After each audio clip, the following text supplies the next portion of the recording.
It's actually an honor to be here today. I come as a human being first. Before we have any titles, we are human beings. And we interact today as human beings, not from an expert perspective. We are all work in progress as we endeavor to become masterpieces. So everyone, feel free to join and let's purpose to learn together. How do I introduce mental health? Statistically, it's been said that 1 in every 4 people will experience some form of mental health challenge in their lifetime.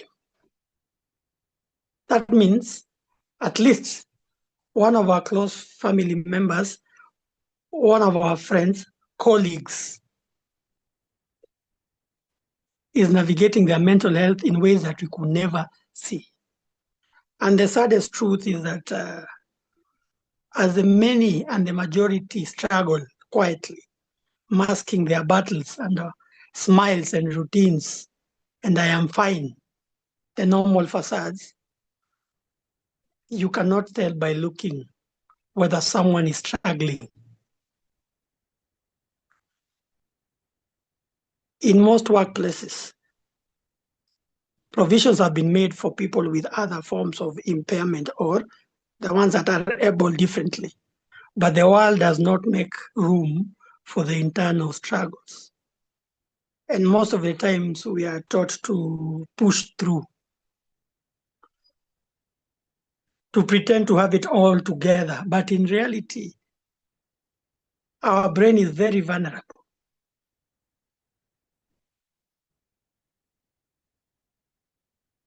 Mental health, like any other form of health that is physical, is not something that should be ignored.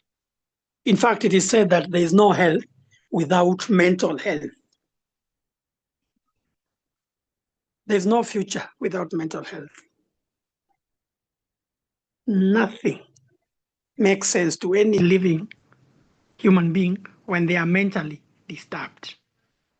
Now, to help us transition in today's class, I'm going to use the acronym mental health to highlight our lesson for the today. Mental health is a disciplined art of managing our thoughts, our emotions, and actions in a way that aligns with our truth, our strength, and our inner peace. It would be wrong to assume that mental health is the absence of illness. Mental health is said to be the presence of clarity, resilience, and ability to respond positively to life's demand without losing ourselves. And how a man or a woman feels or navigates what he can't control and stays rooted in the same purpose despite the shaking waves that storms of life, that becomes the foundation of a great or a good mental health. Our first acronym is M for mind under fire. How do we define this? How can a man stay grounded amidst the chaos and the response instead of how he reacts to what threatens his peace? If you are easily triggered, you are easily offended. If you are easily triggered, you are easily manipulated. Most men walk with their wounds in silence. They have so many stressors, expectations za nyumbani, pressures a job, pressures a family. At the same time, this mind is supposed to be a battlefield and the weapon. How does the weapon fight itself? If we understand our mental algorithm and understand the terrains of our minds, this become our default narratives. Yenye tunaita mental algorithm. What is my to-go-to thought? How do I see things? How do I interpret things? The patterns that we have grown up with, the narratives. What are we telling ourselves? What are we telling others? What is the society telling us? How strong are my boundaries? Can I have a difficult conversation without getting offended? Can I have a difficult conversation and still maintain human dignity of the person I'm conversing with? What choices do I make? If truly I'm responsible for my actions and my thoughts, then I should be responsible, or I should be held accountable for everything I say or do. In most cases, when someone struggles with mental issues or disorders, it is easily termed as mtu ako na kichwa ngumu, haambiliki. Most of us do not have the mental vocabulary with us. We cannot name, or some people cannot name their feelings. So we cannot talk about mental literacy if we don't talk about the mental vocabulary. Can you name your feeling? Mental vocabulary.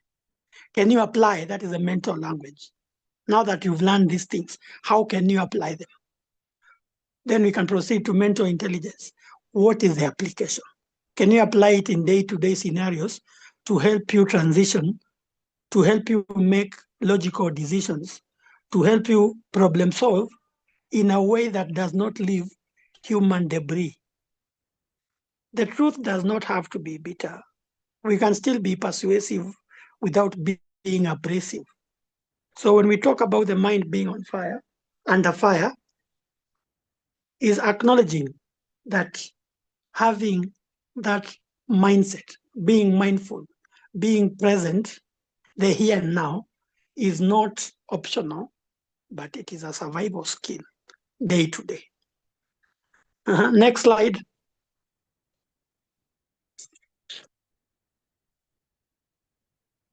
Emotional literacy.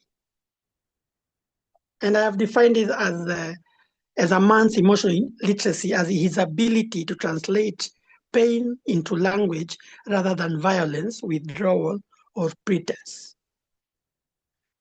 For years, men have always been handed emotional literacy as a tradition of being soft.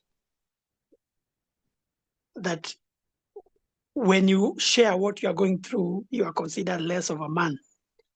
And that has been one of the key factors that has driven a lot of men not to seek psychological help, because being vulnerable has been equated to a level of weakness.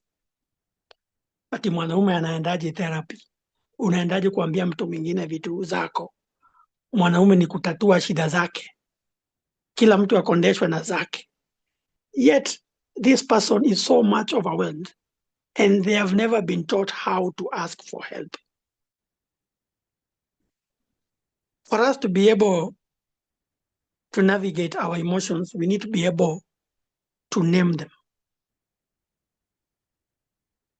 We need to be able to transit through the various roles men play in their lifetimes. When you get born, you get home as a son. Kuna tradition, kuna expectations, then you become a sibling. Also, that comes with its own unique challenges. Then you transition to the society and you become a student. Still, there are guidelines and rules on how you should transition and handle situations. Then you graduate, you become somebody's partner, then somebody's husband, then somebody's father. All these life transitions come without a definite manual, for lack of a better word, on how each stage should be handled. Yet, this boy is supposed to be a fully functional man without most of the time seeing one within an imitation distance. So when we talk about the emotional literacy, is being able to name our feelings. What am I feeling? What am I working with? How do I feel? Am I responsive or am I reactive? Am I easily triggered? Can I face the triggers? Can I take a deliberate action? That is now what we are calling being intentional. Can I choose to be intentional in creating my own peace and not being a peacemaker? Am I enabling or am I helping myself? Can I have a difficult conversation no matter the repercussions? Can I tell myself the truth? If I'm able to stay grounded, if I'm able to translate this pain into a language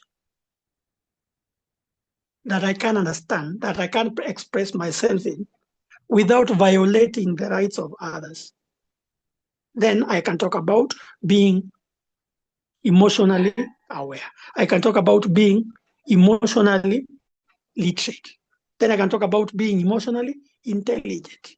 I can apply integrated wisdoms across all spheres of my life, having in mind that anything that affects one of the roles I play as a man will affect all the other roles. If my undoing or misdoing affects my role as a father, it will affect my role as a husband. It will affect my role as a son. Everything is connected. So when we leverage on having a positive, a functional mental algorithm, is having that understanding that we will always go back to our default settings. And the emotional ecosystem acknowledges that none of our emotions are random. We are all part of a deeply interconnected system. Everything we do affects how we think, connect, live. Just like any other ecosystem in nature, our internal world needs that balance. It needs diversity. We need to be able to nourish it for us to thrive. How do we practice this emotional literacy? The 4F laws. We can acknowledge the situation, not sugarcoating it. We can accept the radical acceptance, the here and now. Hii ndio ukweli yenye iko, imefanyika. Now, at times, people tend to hide under religion or assume some things happen to other people. And that is the worst assumption in life, that these things only happen to other people. Coming to the realization that being Christian does not insulate us from the issues za ulimwengu is understanding that when trouble comes, and it will come since life is not linear, it is not a matter of divine neglect. Some things happen to us simply because we are human beings, not that we've been neglected, not that we are being punished. Sometimes our internal structure fails us. Just like we cannot build a strong foundation on top of, we cannot build strong walls on a cracked foundation, then our mind remains the key pillar or the architecture of our internal being. That is what gives us the optimum balance. Next slide.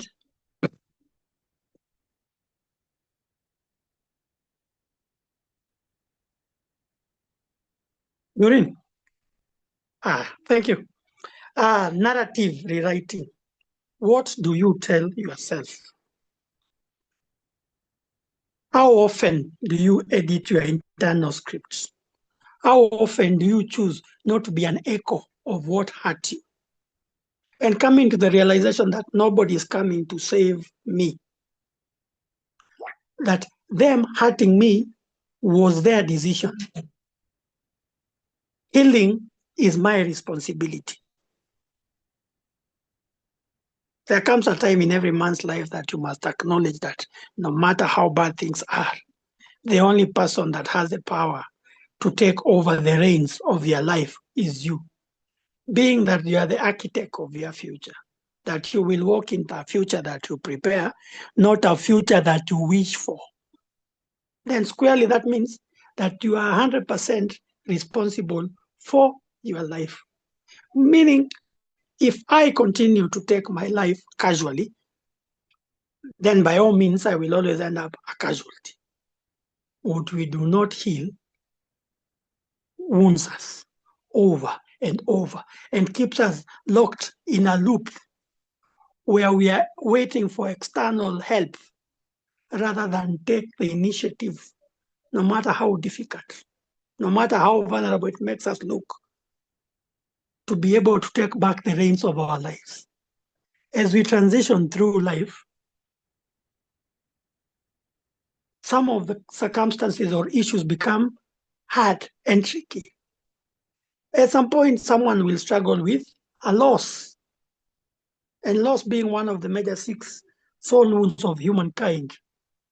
Number 1 of the soul wounds is abandonment, betrayal, humiliation, injustice, rejection, and loss. At any given point, every human being will have to face or to go through such wounds. They are not inevitable. And I remember I once read a quote. Suffering, pain is inevitable, suffering is optional. And I remember in one of Viktor Frankl's book, he says, suffering ceases to be suffering the moment we find meaning to it. So as we rewrite our internal script, are we able to learn from these things, the cycles that have kept us captive over the years? Are we able to rewire, to rewrite? Are we able to restart, reset, refocus as many times as possible? Are we able to walk with our shame, learn from it? Are we able to stop identifying with our failures? We are not our mistakes. And I remember in one of the Socrates, on the Stoic wisdom, they say, even on the best day, on your best work, with your best result, you are not as good as you think you are. Even on your worst day, you are not as bad as you think you are. After all, you are just a man. You are just human being. So the story we remind ourselves every day, what we tell ourselves, our internal dialogue becomes most of the time our fate. And we come to the realization that this mental strength is about editing those internal scripts, not letting them being an echo of our past wounds. How can we rewire this narrative? We can practice the inner child letters. What did you need when you were growing up? What would make a difference now, given you cannot have the luxury to go back to being a child again? How do you reframe your absolute truth, not the truth that you want to hear? Doreen, the next slide. Mastering transitions. It is said that that is the ultimate test of a man's integrity when he is between seasons.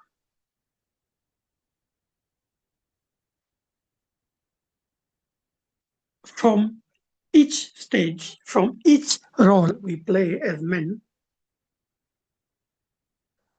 there is always going to be a demand for us to navigate with grace, with forgiveness. Why forgiveness? It's easy to forgive others at times and very hard to forgive yourself. It's easy to be kind to other people and not show the same kindness to ourselves. Irrespective of the situation at hand, when the nonlinear nature of life happens to me, to a man, to a woman, may it be divorce, the 4 Ds of life: death, disability, disease, and divorce. Nobody plans for any of this. But life has a way of happening to everyone. Most of these breakdowns will come when we are not prepared. Most of the time, when men stay ready, it is said that they don't have to get ready. Meaning, we'll have to make provisions. And I like the principles of accounting. One of the major principles of accounting is prudence. One of prudence is that you can anticipate the losses and not the profits. Another key principle of accounting that can be applied, especially to help men stay prepared and stay battle ready, is going concern. What am I doing now that assures there is a foreseeable future in what I'm working on? How do I transition? How do I help myself? How do I help myself? How do I help myself when nobody's coming to help me? What provisions do I have? Am I a single income kind of person? Am I an advocate of multiple revenue streams? Because let nobody cheat you. It's only women, children, and dogs that are loved unconditionally. As far as a man is concerned, our worth or value will always be based on our ability to provide. When you check even the fundamental principles of hypergamy, is that even women will prefer men that are already winning. Even banks don't give help to startups. They need to see, what are you building? Can you be trusted with kidogo before we give you a lot? So how do we ensure that this transition does not get us off guard? Preparation.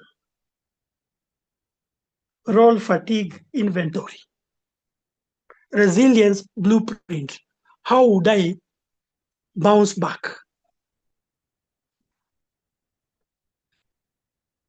How can I bounce back? How hard can I take a hit and still get back on my feet? I once read a quote, you get hit, you fall down 7 times, you get back up an 8th one. When these breakdowns will come, and rest assured they will come, you better have a structure that is working for you, a system that you can rely on. Kama ni job, tafuta job ingine unaweza fanya past 5. Your 8 to 5 pays your bills. Your 5 to midnight makes your 14. And nobody's coming to help this. Nobody's coming to teach you how to do this. That is taking the initiative. That is being now self-driven, working tirelessly. My mantra in life is to avoid poverty at all costs. Because the moment you're poor, it strips you of your human dignity. It makes you a volunteer victim.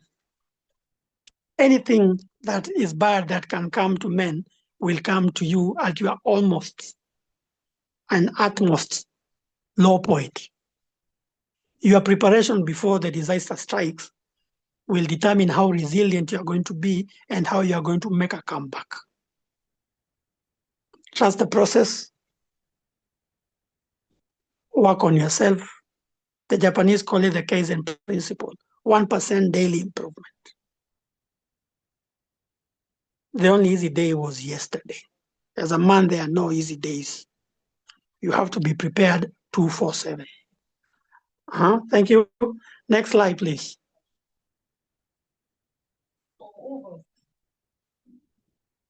My favorite word, mental algorithm. This is the autopilot of our thoughts, decision, and identity formation. To master our mind, lazima tushinde yenye tumesema the narrative rewriting. We must debug, upgrade the mental coding. The use of algorithm it forms the pattern on how you handle day-to-day situations. How do you respond on a default day? You cannot transform what you cannot track. And on the slide, the practice is the five-stage mental processing: scan, name, reframe, choose, integrate.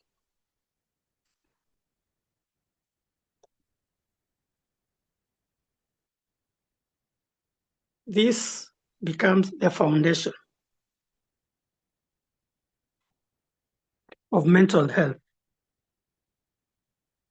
This is the beginning. How do we integrate?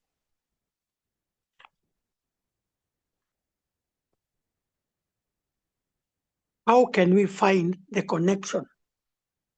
Watu wa IT wanaitanga data mining, finding relevant information from a set of data. Because you watch this, you might also like this. That algorithm determines our responses or our reactiveness. So what can we do?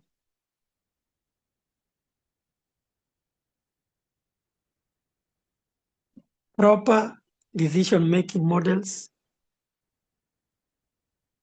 not overthinking situations, naming, scan, name, reframe, then you choose.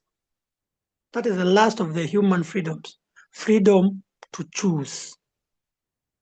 Then the choices that we make, how do I integrate them to help me make a logical and a safe decision for myself?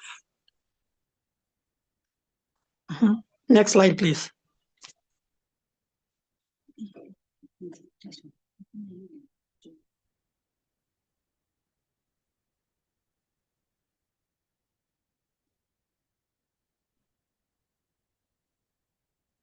Legacy over ego. Our lives, we don't just live CCs. What are we leaving behind? Are we living this world better than we found it? And hii legacy haijengangu in a blocks kubwa kubwa. It is how you handle day to day, how you see situations, how you respond. Are you mentoring the next generation? This daily conversation that you're having with yourselves, the corrections, what are you building that is going to outlive you? And from the definition, it said maturity is choosing purpose over pride. You don't just live for yourself. Man is a social being. So what are we going to pass to the younger generation? What are we going to teach them? What we've learned late in life, how soon can we teach them early so that they avoid the same pitfalls, so that they avoid the same mistakes we've gone through?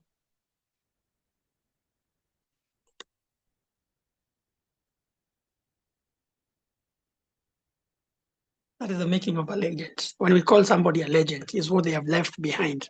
What is left after they have gone. It is said the work of a good workman is the debris they leave behind. What can be seen? When we understand legacy learning, we empower the next generation.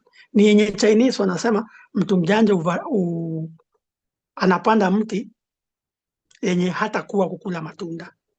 The best time to plant a tree was 20 years ago. That is part of understanding legacy learning. Next slide, please. They disappear.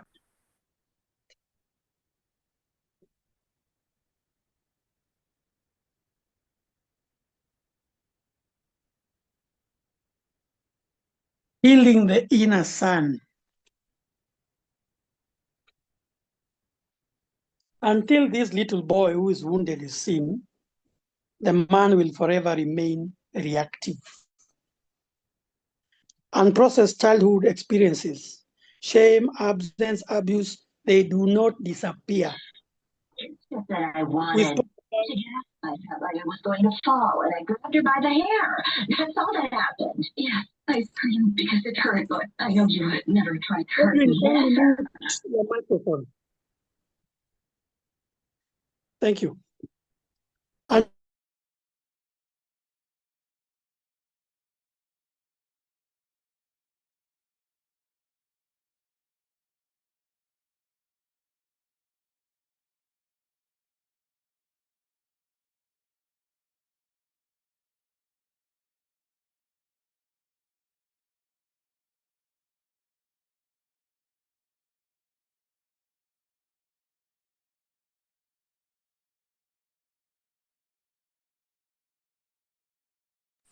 Sorry, Mike, I think you're mute. Sorry about that. Healing is now what we are saying. This man is going to rewire his internal script.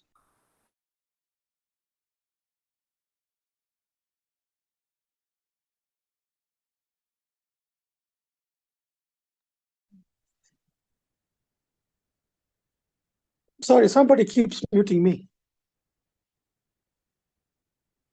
Healing this inner child is about rewiring, working on these past wounds, not assuming anything, facing the fears, expressing what has been bottled over the years, learning to reparent oneself. And how can we do this? We can do what is called the timeline repair and the role transition mapping. Like we had mentioned in the previous acro letters, we said that hurting you was their decision. Healing is your responsibility. Forgiveness does not mean you can reconnect. You can still love them from far. You are a child that needed love, concern, care. If they neglected you and they being your caregivers, it was their undoing. It does not mean that your worth ilikuwa chini. It does not make you a bad child. They made a conscious decision. They were the adults. You can choose to forgive them so that you don't have to carry the burden of their ways. You can find relief in starting afresh and putting the burden where it belongs. When it comes to relationship, the worst thing is that in a relationship, there is no emotional justice. Nothing can be said or done that can take back the pain, the tears, the sleepless nights, but you can choose not to be defined by what hurt or wounded you. Next slide, please.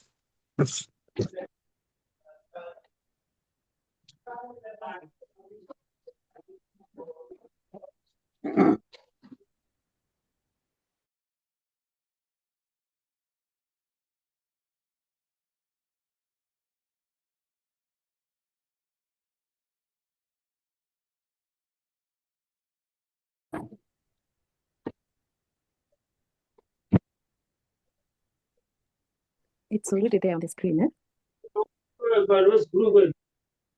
eh? Yes, thank you. The ecosystem awareness, we had spoken about this. Mental health cannot be isolated. to a particular or to an individual aspect. It is a sum of everything that we do.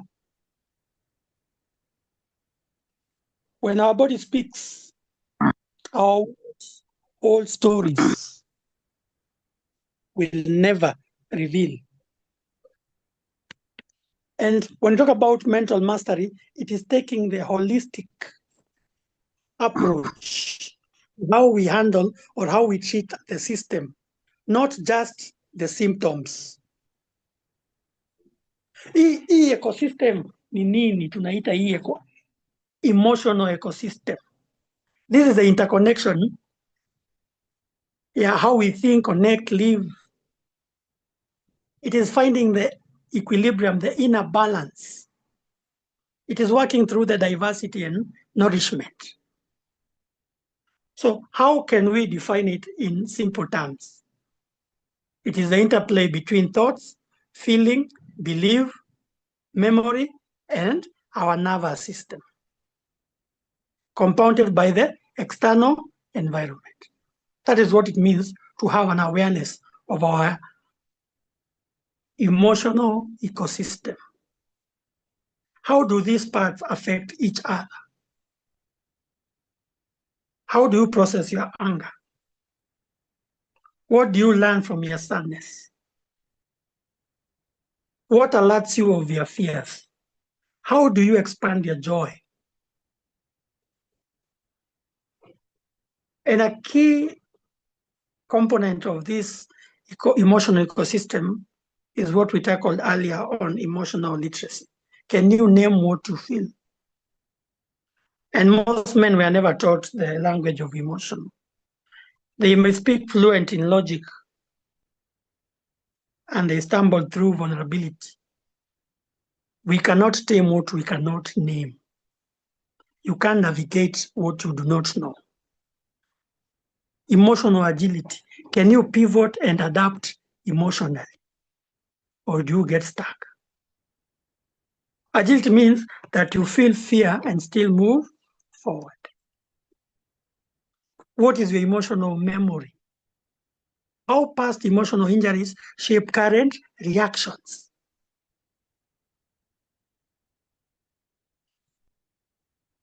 A rejection, a father's rejection, breakup, betrayal, these become ghosts in our system. How do we regulate our nervous system? Maki will remember that our body is the front line for our emotional ecosystem.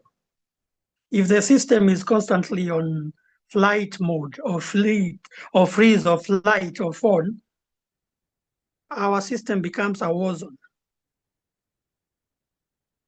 So we have a duty to define and understand our emotional ecosystem. That is the ecosystem awareness. Next slide, please. Learning to ask for help. Please learn. Please note, asking for help is not surrender. It is sacred strategy. Mara nyingi tukienda kwa hizo programs za prison, most prisoners say had they learned how to ask for help mapema, things would not have escalated to what they are today. Most people don't know how to ask for help. They equate asking for help for being a weakling. And for lack of a better word, vulnerability in men is always weaponized. You cannot tell if you have bad friends, and I call them bad friends intentionally, because a friend should be a person who knows your weaknesses and still stays. A friend is someone that is there for you in your hour of need, not in your hour of convenience or their convenience. A friend is futuristic. You might have history with people, but that does not make them your friends. Futuristic means that even in future, you can rely on them. A friend is someone that will take their problem, your problem, as theirs. They can apply empathy. So everybody has a duty to create a support system that is functional, and especially functional during the hard times. So it's okay to ask for help. Normalize asking for help. Find a support system that you can be open or free to be yourself. Asking for help is not a sign of weakness. Next slide. Loneliness decoded. Loneliness has been defined as not being alone. It is lack of connection. It is never the absence of people. It is the absence of permission to show up fully. Unaweza kuwa uko surrounded na watu milioni moja and still feel alone. You still starve for connection. You can still miss that one person that gets you. And I remember in one of R. Kelly's songs, before things went south for him, he says, you have everything, but you are still lonely. We cannot talk about connection where there is no honesty in terms of the willingness. How can I reciprocate? Can I be myself with someone? Can I be myself among people?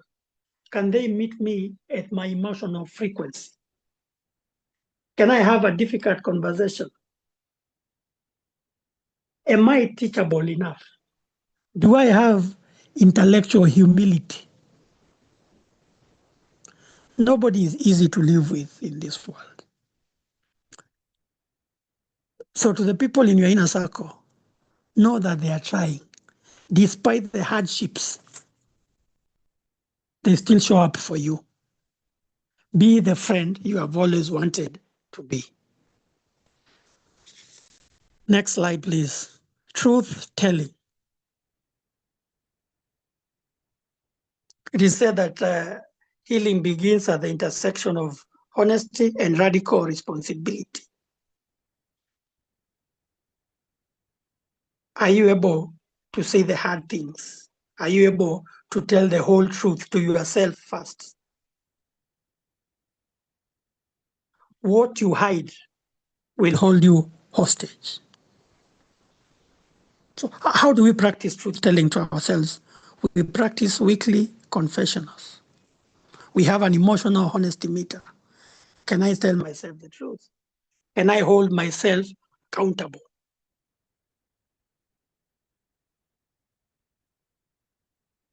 Am I a person of integrity? Can I do the right thing even when nobody's watching? That's what it means to tell the truth. And the last slide is of habits of the inner peace. How do we make this peace intentional? It's by acknowledging that nobody is coming to save us. Everybody must save themselves. This mental strength is built small micro decisions, not by motivational spikes. If you thrive on motivation, then it can be said that you lack the discipline. Discipline is doing what is needed when it's needed, irrespective of your mood. Motivation is doing what is needed when you get that external trigger. Discipline is inborn. It's an intentional act of doing what is hard. Motivation is waiting for somebody else to remind you of your capability. So if our systems, if we guide our systems, if we have structures that we can rely on, then irrespective of how big we build the walls, the strong foundation that is now our mental health becomes the foundation for our lives, becomes the foundation for our relationships, becomes the foundation for our future. And as I conclude, please remember, you are not alone. You are not broken. You are not late. Usitumie timelines za watu. Everybody is on a different journey. Destination ni moja, speed ni tofauti, vifaa ni tofauti. You are not what broke you. And most important, you are becoming.